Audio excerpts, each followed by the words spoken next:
अंधेरी हवेली का रहस्य। रवि और उसके 3 दोस्त निशा, अर्जुन और समीर शहरी जीवन से उब चुके थे। एक दिन उन्हें एक पुरानी सुनसान हवेली के बारे में पता चला, जिसके बारे में कहा जाता था कि वहाँ जो भी जाता है वापस नहीं आता। यह सुनकर अर्जुन हंसते हुए कहा, अरे ये सब बकवास है, कोई भूत वूत नहीं होते।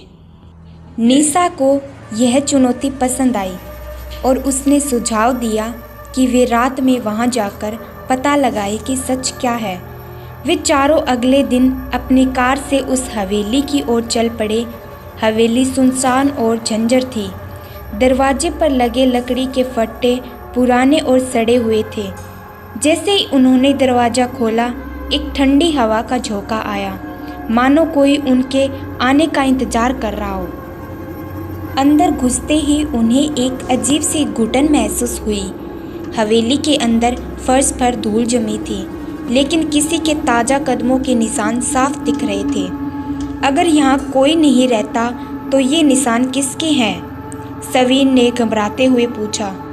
अचानक हवा में किसी के फुसफुसाने की आवाज़ आई। वे चारों ठहर गए। अर्जुन ने हिम्मत करके कहा, कौन है वहाँ? लेकिन जवाब में बस गूंजती हुई हंसी सुनाई दी। उन्होंने एक कमरे में कदम रखा जहां दीवारों पर अजीब चित्र बने हुए थे। कुछ लोग अंधेरे में खड़े थे और उनकी आंखों से खून टपक रहा था। तभी अचानक दरवाज़ा जोर से बंद हो गया। रवि ने दरवाज़ा खोलने की कोशिश की, लेकिन वह नहीं खुला। तभी पीछे से एक चीख सुनाई दी। निशा गायब हो चुकी थी। अर्जुन ने मोबाइल की फ्लैश लाइट ऑन की। तभी लाइट अचानक बंद हो गई। चारों ओर अंधेरा छा गया। तभी समीर ने महसूस किया कि कोई उसके पीछे खड़ा है। उसने पलटकर देखा।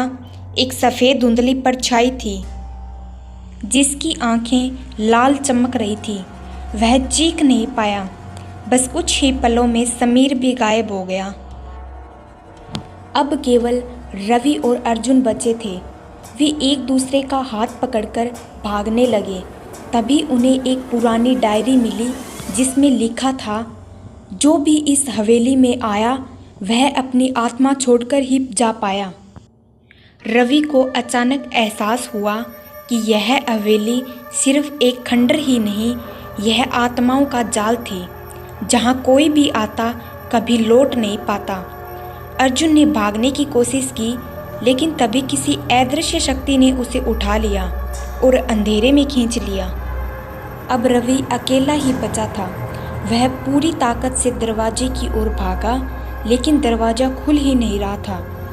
अचानक उसके कानों में एक जानी पहचानी आवाज़ आई, रवि, तुम भी आओ हमारे साथ। रवि ने पीछे देखा। उसकी आंखों के सामने अर्जुन, समीर और निशा खड़े थे, लेकिन अब वे इंसान नहीं बल्कि सफ़ेद धुंधले साए बन चुके थे। रवि ने चीखते हुए आंखें बंद कर ली और फिर सब कुछ अंधेरा हो गया। अगली सुबह एक स्थानीय पत्रकार हवेली के पास पहुंचा। दरवाज़ा खुला हुआ था, लेकिन अंदर कोई नहीं था। केवल फर्श पर एक नया नाम लिखा था, रवि। कोई नहीं जानता था कि वे चारों कहाँ गए, लेकिन हवेली के दरवाजे आज भी हर रात अपने नए शिकार का इंतजार करते हैं।